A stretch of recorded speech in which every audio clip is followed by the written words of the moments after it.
పెళ్లికి బంగారానికి విడదీయలేని అనుబంధం. నా పెళ్లి ఆభరణాల విషయంలో ఒక్కొక్కరిది ఒక్క చాయిస్. మా అందరి అభిరుచులకి ఏకైక ఎంపిక మానిపల్లి జ్యువెలర్స్.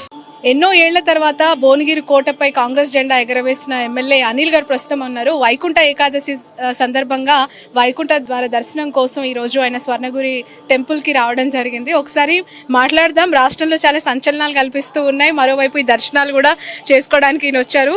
అనిల్ గారు, వైకుంఠ ఏకాదశి శుభాకాంక్షలు. ఈ ముక్కోట ఏకాదశి సందర్భంగా రాష్ట్ర ప్రజలకు మీ మెసేజ్ ఏంటి? కాంగ్రెస్ ప్రభుత్వ పాలనకి సంబంధించి కూడా ఏం మెసేజ్ ఇవ్వబోతున్నారు ప్రజలకి? ఈరోజు వైకుంఠ ఏకాదశి సందర్భంగా అన్ని వైష్ణవాలయాలలో ఉత్తర ద్వారం తెరుస్తారు.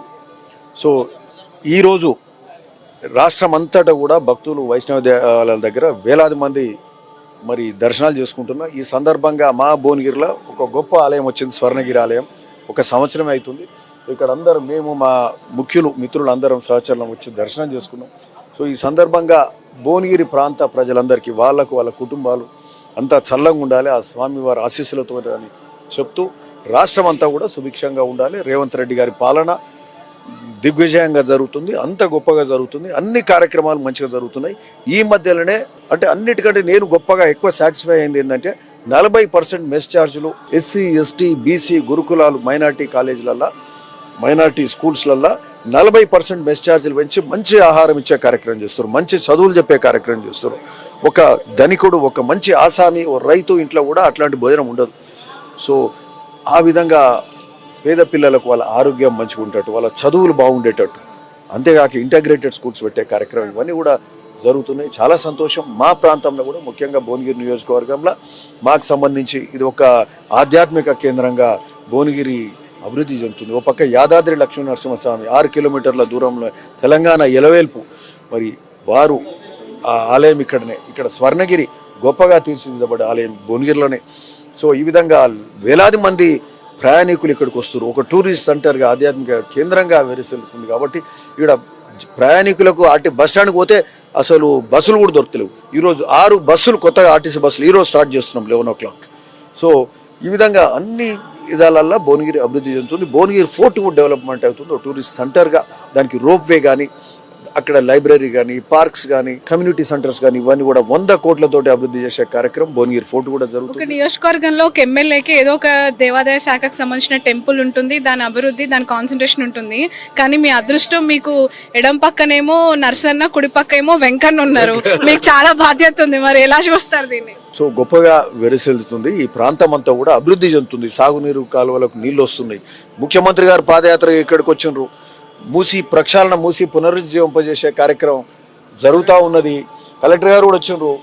మా కలెక్టర్ గారు కూడా నిత్యం ప్రజలలో ఉంటున్నారు, అభివృద్ధి చేస్తున్నారు. రండి madam, please come. So cube TV. So anyway అన్ని విధాల అధికారులు, ప్రజాప్రతినిధులు అందరం కలిసి భువనగిరి అభివృద్ధి చేస్తా ఉన్నాం. సాగునీరు కాలువలు అయితే, రోడ్స్, బ్రిడ్జెస్ అన్ని. న్యూ ఇయర్ ముక్కోట ఏకాదశి వేడుకలు ఇక్కడ జరగడం ఎలా ఉంది సార్? నిజంగా ఒక తిరుమలని ఇక్కడ ప్రత్యక్షం చేసినట్టు తెలంగాణ ప్రజలకి భాగ్యం కల్పిస్తున్నట్టుగా అనిపిస్తోంది. As a collector of this district, what your message? అందరికీ నమస్కారం. ఈరోజు ముక్కోటి వైకుంఠ ఏకాదశి అతి పవిత్రమైనటువంటి రోజు. భక్తులందరూ కూడా స్వామివారి కటాక్ష వీక్షణాల కోసం బారులు తీరి వారి యొక్క కృపా కటాక్ష వీక్షణాలు పొందుతున్నటువంటి రోజు. ఈరోజు ఉదయమే యాదగిరిగుట్టలో చాలా అద్భుతంగా వైభవపేతంగా లక్ష్మణస్వామి ఆలయంలో ఈ యొక్క ఉత్తర ద్వార దర్శనం జరిగింది. చాలా అద్భుతమైనటువంటి ఏర్పాట్లతో అక్కడ జరిగింది. అదేవిధంగా ఇక్కడ కూడా స్వర్ణగిరిలో అసలు ఊహించినటువంటి ఏర్పాట్లతోటి సకల భక్త జనానికి కూడా అన్ని సౌకర్యాలతోటి ఇక్కడ చేసినటువంటి ఏర్పాట్లన్నీ కూడా చాలా అద్భుతంగా ఉన్నాయి. ఈరోజు అందరూ కూడా ఈ స్వామివారిని వీక్షించి వారి యొక్క కటాక్ష వీక్షణాలు పొందవలసిందిగా కోరుతున్నాం. ఈ డెవలప్మెంట్స్ ఏ విధంగా ఉండబోతున్నాయి? తెలంగాణ రాష్ట్ర వ్యాప్తంగా కూడా స్వర్ణగిరి కావచ్చు, యాదగిరి కావచ్చు, ఇక్కడ దేవుని ఆశీస్సులు తెలంగాణ రాష్ట్రం మీద ఉండాలి, మా భువనగిరి నియోజకవర్గం మీద ఉండాలని మేము కోరుకుంటున్నాం. అంతా బాగుండాలి, అభివృద్ధి, సంక్షేమం, సమపాలనలో అంతా బాగా జరగాలి. Sir, final question, political counter మీకు. నిన్న కేటీఆర్ అరెస్ట్ చేస్తారని కాంగ్రెస్ చాలా పెద్ద ఎత్తున ప్రచారం చేసింది. లొట్టపీస్ కేసు అని కేటీఆర్ గారు దాన్ని తీసి పడేశారు. ఎలా చూస్తున్నారు? నిజంగానే లొట్టపీస్ కేసా, చాలా సీరియస్ కేసా? ఎలా చూడాలి యాక్చువల్లీ? అయితే కేటీఆర్ లొట్టపీస్ కేసు అంటే ఆయన అనడం ఏంటంటే చిన్న కేసు అని అంటున్నాడు.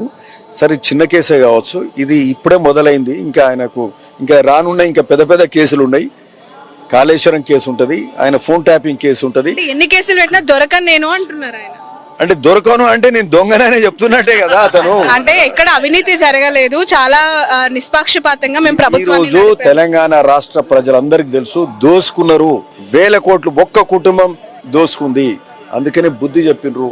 మళ్ళీ ఇటువంటి వాళ్ళకు మళ్ళా కనీసము మళ్ళా దగ్గర కూడా రానివద్దు. అందుకని అసెంబ్లీలో చెదరగొట్టిండ్రు, ఓడగొట్టిండ్రు, పార్లమెంట్లో డిపాజిట్లో కోల్పోయినరు. వాళ్ళు ఏది మాట్లాడినా వాళ్ళు నడవదు. వాళ్ళు ఇది చిన్న కేసే కావచ్చు, లెటర్ పీస్ కేసు చిన్న కేసు కావచ్చు, కానీ పెద్ద చాలా ఉన్నాయి. వాళ్ళు లోపలికి పోయేది ఖాయం. అంటే ఏదో ఒక కేసులో ఖచ్చితంగా జైలుకు ఇది కక్ష సాధింపు కాదు. వాళ్ళు తప్పు చేసిన వాళ్లకు న్యాయ వ్యవస్థలో తప్పకుండా శిక్ష పడాల్సిందే. తప్పు చేసిన వాళ్ళకు తప్పు ఖచ్చితంగా చేసినారు, వాళ్ళకి శిక్ష కూడా పడుతుంది. Thank you so much.